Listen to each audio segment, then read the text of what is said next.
the global corruption, the global syndicate, the bankers.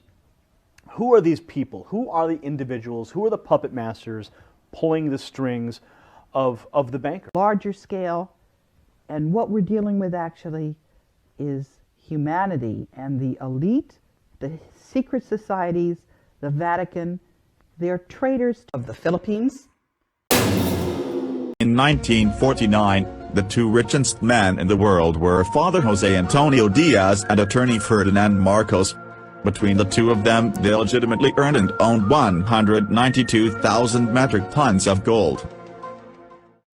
During a talk show in US TV the week following the bombing of the New York Twin Towers, President Bush was asked this question: which is the richest country in the world today? With a smile he said, the Philippines. Contact Phoenix Journal Review. Independent confirmation of the Philippines gold.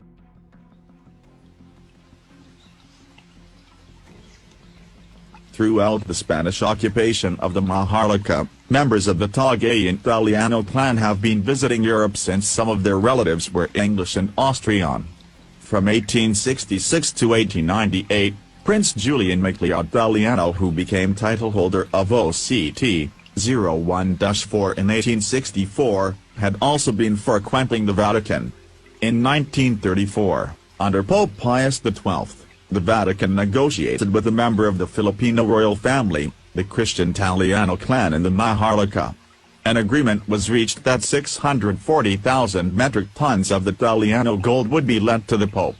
This was part of that gold accumulated by the Southeast Asian Srivijaya Majapahit Empire during its glorious reign of 900 years. In 1939, two members of the Italiano family and a Roman Catholic priest, Father Jose Antonio Diaz, brought the gold from Kota Kinabalu, Sabah, to the Vatican.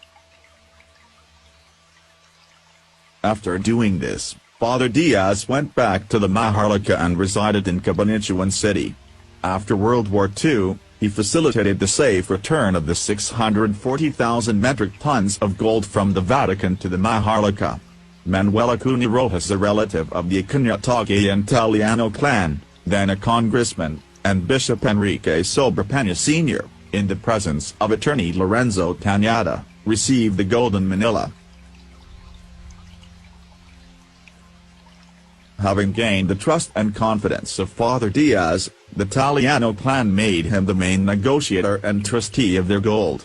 Father Diaz, in turn, hired the services of attorney Ferdinand Marcos, then a highly recommended brilliant young lawyer, having attained notoriety when he successfully defended himself in the Nalundasan case in 1939.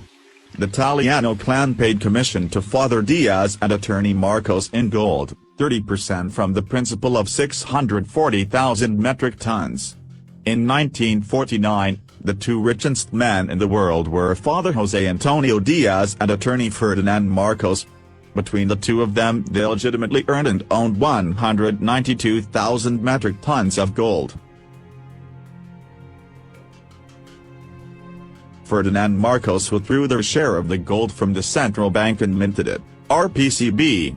Sometime later, Father Diaz and Marcos brought their gold to Switzerland, in the Swiss Bank Corporation in Zurich.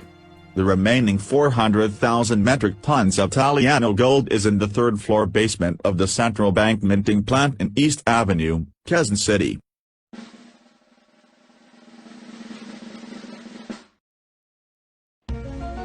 Gold for gold, dollar for dollar, this country, the Maharlika, is the richest country in the world.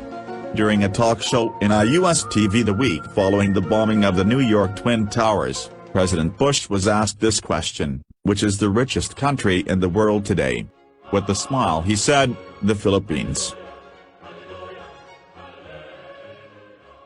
It's time to venture in your ancestors' footsteps and take control of the lost kingdom.